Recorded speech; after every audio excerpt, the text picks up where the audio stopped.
Gawa tayo ng, ayan, ating guava juice. Lagyan po natin ng milk. Ayan, milk. Napakasarap niyan. Papakita ko sa inyo. Ayan.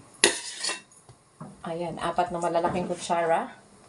Lagyan na po natin siya ng tubig. Ayan, tama lang. Hindi masyadong puno. Ganyan. Ayan.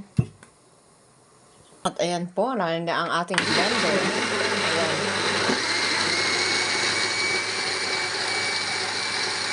Ayan po, biniblend natin na mabuti.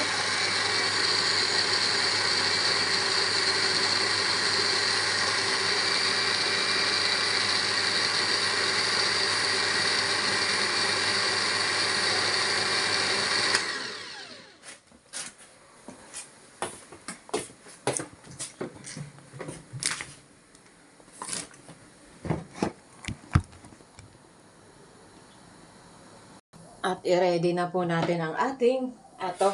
Yan. At syempre, ang ating malinis na to, ito lang hindi malinis. Kailangan natin yung ito, baka may dumapo na ano. So, pwede na rin natin i-gawin. Yan. Dahil maliit ang space. Ayan na. Ating na. Ayan. Nako, napakasarap niyan. Super. Ayan na po ang ating juice. Nako, super sarap niyan. At napaka-vitamin C niyan. Natin dyan yan. At kailangan natin ng spoon. Haluin lang natin siya.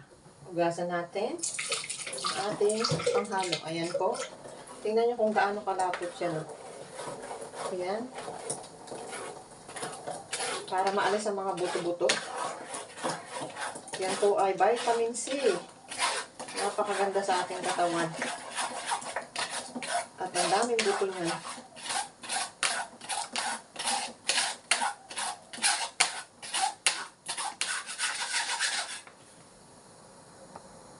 At ito na po ang ating naiwang buto. Itapon na natin yan sa ating basurahan. Yan.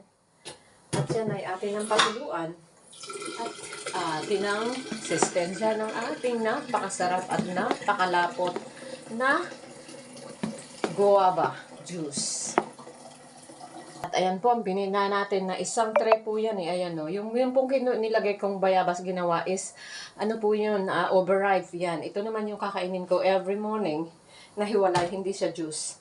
At syempre, nakagawa rin ako ng, ito naman po ang ating strawberry juice. Ilalagay ko lahat yan sa fridge. Pwede sa freezer, na tuwing kukuha ako ay, kuha lang ako ng konti at aking iinumin. Ayan na po. At ang ating namang guava juice ay atin ang tikman. At ito'y napakalapot. Dahil uminom na nga ako, kalahati lang ang inumin ko. Baka maglaban to sa tiyan ko yung ginawa kong strawberry. Without sugar po yan. Natural milk and guava lang. Pero kung gusto niyo lagyan ng sugar, is mas masarap. Pero sa akin kasi ayoko na. So, enjoy our guava juice at strawberry juice.